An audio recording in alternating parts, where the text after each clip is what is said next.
everybody. We're here with Transportation Secretary Pete Buttigieg. You're an excellent communicator. I thought you were a great candidate in 2020. And whenever down the road you ever run for office again, whether it's 2 years from now or 18 months from now,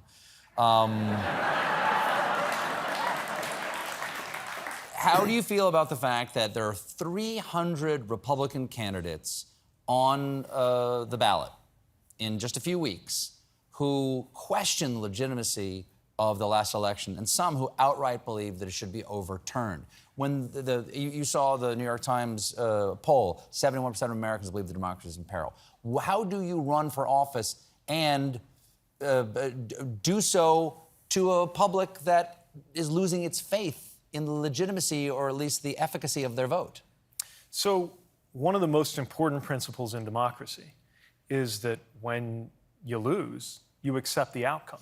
And I've had to do that. Winning is much more fun than losing. I've done both.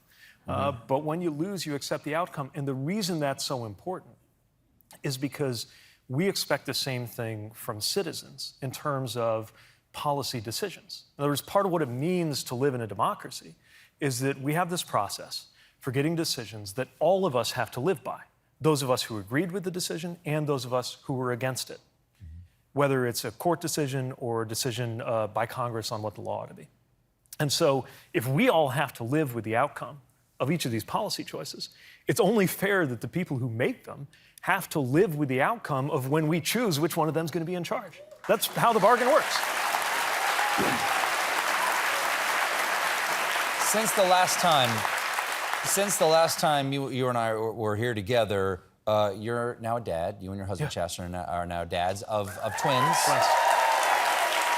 How has being a parent changed your view of your role as a citizen and your role as a public servant and the importance of our country? I mean, it changes everything. Because, first of all, you're training your replacement, right? So you're more conscious, I think. Yeah, and you're more, so you have a different relationship with the future. And I think politics and policy is all about the future. It's definitely true with infrastructure, because we're making decisions that will, my children, when they are old, will be depending, in some cases, on bridges and tunnels and trains and airports and things that we're going to build right now in the early 2020s. The same way that we, for better or for worse, depend on infrastructure that was built 100 years ago. And so, at work, I think about that differently. And at home, I think the biggest thing you discover, the first thing that amazed me, I think Chasten and me both, when you hold them in your arms, how tiny and how vulnerable they are, and how completely dependent they are on you. I mean, most animals, most mammals, like within a day or two, they can kind of stagger around, and you have an infant in your hands, and they just literally can't do anything without you. But then what's amazing is, in very short order, as you learn to take care of them, you realize how dependent you are, because you as a parent can't do anything without friends and family and loved ones. And I would add, living in a society that is organized in order to at least attempt to make it easier to raise children.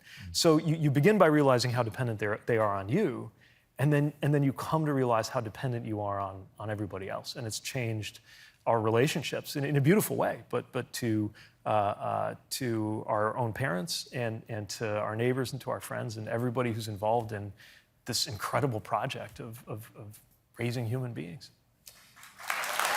Secretary, thank you for being here. Good luck with that human being raising. Thank you. It's relentless. It seems to be. Transportation Secretary Pete Buttigieg, everybody.